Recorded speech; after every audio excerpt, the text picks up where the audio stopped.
আসসালামু আলাইকুম, আশা করি সবাই ভালো আছেন। তো এটা রাত্রের ভিডিও দেখেই বুঝতে পারতেছেন যেহেতু আলো কম।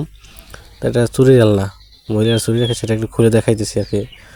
আসলে এটা কীভাবে বানাই বা কীভাবে কী করি আমরা। এটা তিনটে পার্ট থাকে। একটা হলো এই যে স্টিকগুলো দেখতেছেন লাঠি লাঠি, এগুলো একটা, নিচের অংশ একটা, আর ওই স্ট্যান্ডে একটা। তিনটা অংশ এইভাবে খুলে খুলে লাগানো যায়। এটা গাম দিয়েও লাগানো যায়, আইকে দিয়ে লাগানো যায়, আবার রাবারের যে মেশিনের গাম আছে সেইগুলো দিয়েও লাগানো যায়। তো এটা হলো আলগা লাগানো। এই যে পুরোটা আমি কিন্তু খুলে ফেলাইছি। এভাবে চাইলে খুলে আপনি প্যাকেট করে নিয়ে যেতে পারেন, বাসায় গিয়ে আবার লাগাইতে পারেন। অনেকের অনেকভাবে সুবিধা। আর এই যে ছিদ্রগুলো দেখতেছেন, এই ছিদ্রগুলো সাইজ অনুযায়ী ছিদ্র করা, ড্রিল করা।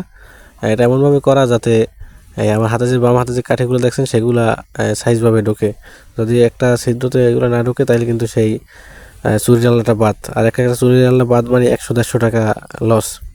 তো এই কারণে তারা এটা এমনভাবে করে যাতে চুরি জানলাগুলো ভালো হয়, ফিনিশিংটা ভালো ভালো দিতে হয় আর কি। আর চুরি জানলাগুলোতে যেহেতু কোনো রং করা থাকে না, ইউনিক যে রংটা থাকে অর্থাৎ কাঠের যে রংটা থাকে, ফ্রেমটা থাকে, ওইটাই থাকে। এতে আলগা উপর থেকে কোনো রং বার্নিশ কোনো কিছুই করা হয় না।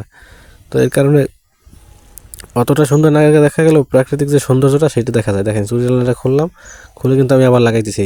দেখেন এত 1 মিনিট সময় লাগলো না। এভাবে চুরি জানলা খুলে আমরা আবার টাইটভাবে শক্তভাবে লাগাই দিই।